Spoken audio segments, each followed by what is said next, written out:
बिस्मिल्लाहिर्रहमानिर्रहीम। अल्हम्दुलिल्लाहि रब्बिल आलमीन वस्सलातु वस्सलामु अला सय्यिदिल मुरसलीन। अम्मा बाद फ़अऊज़ु बिल्लाहि मिनश शैतानिर रजीम। बिस्मिल्लाहिर्रहमानिर्रहीम। अपने अज़ीज़ पाकिस्तान जो है इस वक्त सैलाब की ज़द में है। अल्लाह तबारक व तआला सैलाब ज़दगान की गैब से मदद फरमाए और जो बेचारे अपने घरों से बेघर हो गए और वो लोग जिनके माल जिनके घर सब उजड़ गए, अल्लाह उनकी गैब से मदद करे। सोशल मीडिया पर एक सवाल पूछा जा रहा है, बहुत ज़्यादा गर्दिश कर रहा है कि अगर सैलाब के अंदर कोई चीज़ आ जाती है जिसके मालिक का पता नहीं है, जैसे कोई जानवर हैं, गाय, भैंस, बकरियां हैं, या कोई हमें ऐसा बैग मिल जाता है जिसके अंदर कोई कैश होता है, या हमें सैलाब के पानी से कोई ज्वेलरी मिल जाती है, जेवर मिल जाता है, या हमें कोई ज़िंदा बच्चा जो करिश्माती तौर पर सैलाब के अंदर बह के आ जाता है और वो ज़िंदा होता है, तो ऐसी सूरत में इन चीज़ों का क्या हुक्म है? देखिए जी, जो सबसे पहली बात है, जो हमें किसी रास्ता से गिरी पड़ी चीज़ मिल जाती है जिसके मालिक का हमें पता नहीं होता, या जिस तरह सैलाब की सूरत हाल है, तो सैलाब में एक कोई चीज़ बह के आ जाती है, उसके लिए एक लफ्ज़ इस्तेमाल किया जाता है, उसे कहते हैं लुकता। लाम काफ ताहा, उसको लुकता कहते हैं। और अगर कोई कम सिन बच्चा सैलाब के अंदर बह के आ जाता है और ज़िंदा हालत में किसी को मिल जाता है तो उसको कहते हैं लकीत। लेकिन ये टर्म जो है ये सिर्फ कम सिन बच्चे के लिए है। तो इन चीज़ों का क्या हुक्म होगा?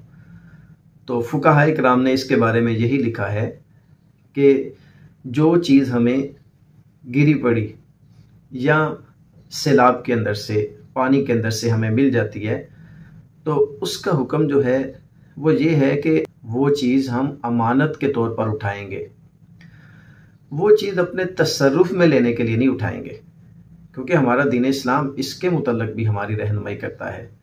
और प्यारे नबी सल्लल्लाहु ताला अलैहि वसल्लम ने जो गिरी पड़ी चीज़ है उसके मुतल्लिक़ हमें 1 साल तक उसको संभाल के रखने का इरशाद फरमाया है कि 1 साल तक वो जो हमने चीज़ उठाई है उसका ऐलान किया जाएगा ताकि वो किसी हकदार के पास वापस पहुंच जाए।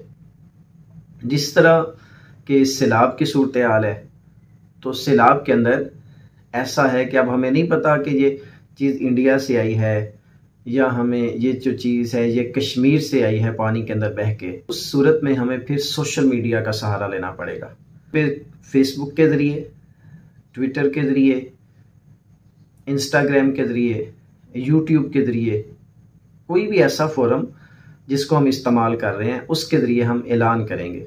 गवर्नमेंट ऑफ पाकिस्तान अगर इस तरह की चीज़ों के लिए कोई लाहा अमल इख्तियार करती है, कोई ऐसा डिपार्टमेंट बनाती है कि जिसके थ्रू ये ऐलान किया जाता है कि जिसके पास सैलाब के अंदर से कोई भी आई हुई चीज़ मौजूद है, चाहे वो जानवरों की सूरत में हो, चाहे वो पैसों की सूरत में हो, चाहे वो लकीत यानी छोटे बच्चे की सूरत में हो, तो अगर ऐसा डिपार्टमेंट बनता है, ऐसा इदारा कायम किया जाता है, तो फिर हम ये जो सैलाब के अंदर से मिली हुई सारी चीज़ें हैं हम उस इदारे को सिपुर्द कर देंगे, तो फिर हम इस चीज़ से सुबकदोश हो जाएंगे।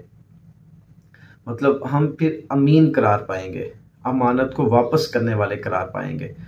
अब अगर चूँकि गवर्नमेंट जो है कोई ऐसा इदारा नहीं बनाती, तो फिर डेफिनेटली हमें ऐसे रिसोर्सेज को यूज़ करना पड़ेगा कि जिसके ज़रिए हम वो अमानत असल जो उसका हकदार है उसको पहुंचा सकें। तो उसके लिए फिर सोशल मीडिया के ज़रिए हम उसको एडवर्टीज़ करेंगे, उसके हम ऐलानात वगैरह करेंगे। तो 1 साल के अंदर अंदर अगर हमें पता लग जाता है और हम श्योर हो जाते हैं कि अब तो साल गुजर चुका है, तो अब इस चीज़ का जो मालिक है वो हम तक नहीं पहुंचेगा, तो फिर उस सूरत में फुकाहाए किराम ने ये हुक्म दिया है कि वो जो अमानत हमारे पास पड़ी हुई है वो हम किसी भी शरई फ़कीर को, शरई फ़कीर से मुराद उलमा ने ये लिया है कि जो ज़कात का मुस्तहिक है उसको वो हम चीज़ सदक़े के तौर पर दे दें। लेकिन वो सदका अपनी तरफ से नहीं कर सकते क्योंकि वो तो हमारी चीज़ ही नहीं है। तो वो चीज़ हम बग़ैर सवाब की नीयत से जो शख्स उसका असल मालिक है उसकी तरफ से हम सदका करेंगे कि वो जो असल मालिक है उसको तो सवाब मिल जाएगा और हमें भी इस चीज़ का सवाब मिलेगा कि हमने जो अमानत है वो उसके असल हकदार तक पहुंचाने की पूरी कोशिश की है और उसके बाद वो हकदार हमें नहीं मिला तो फिर हम वो जो चीज़ है वो किसी फ़कीर के ऊपर सदका कर देंगे।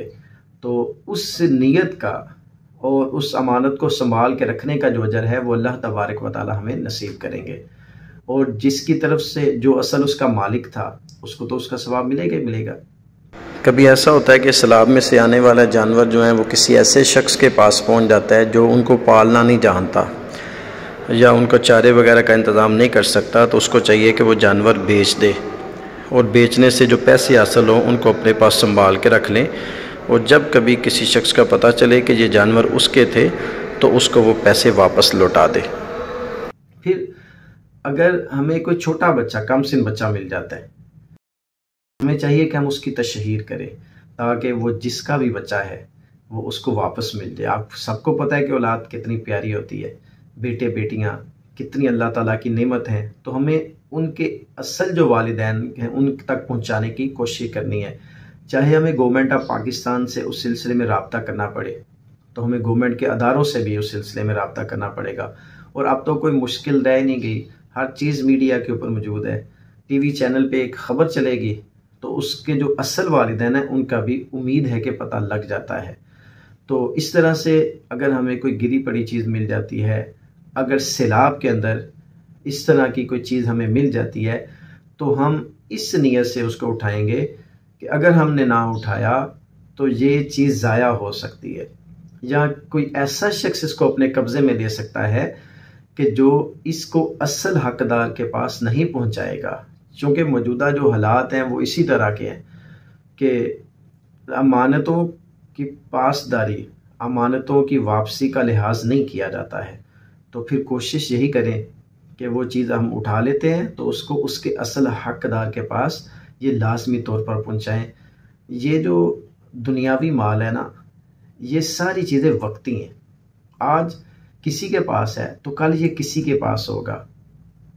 जब हम बरोज़े क़यामत अल्लाह की बारगाह में हाज़िर होंगे और हमने ये छोटी छोटी चीज़ों का ख्याल रखा होगा तो उम्मीद है कि अल्लाह तबारक व तआला हमें इसका ऐसा अजर अता करेंगे कि उस अजर को देख के हमारा दिल खुश हो जाएगा। अल्लाह तबारक व तआला हमें इस पर अमल करने की तौफ़ीक़ अता फ़रमाए। आमीन बिजाहिन नबील अमीन सल्लल्लाहु तआला अलैहि व आलिहि वसल्लम।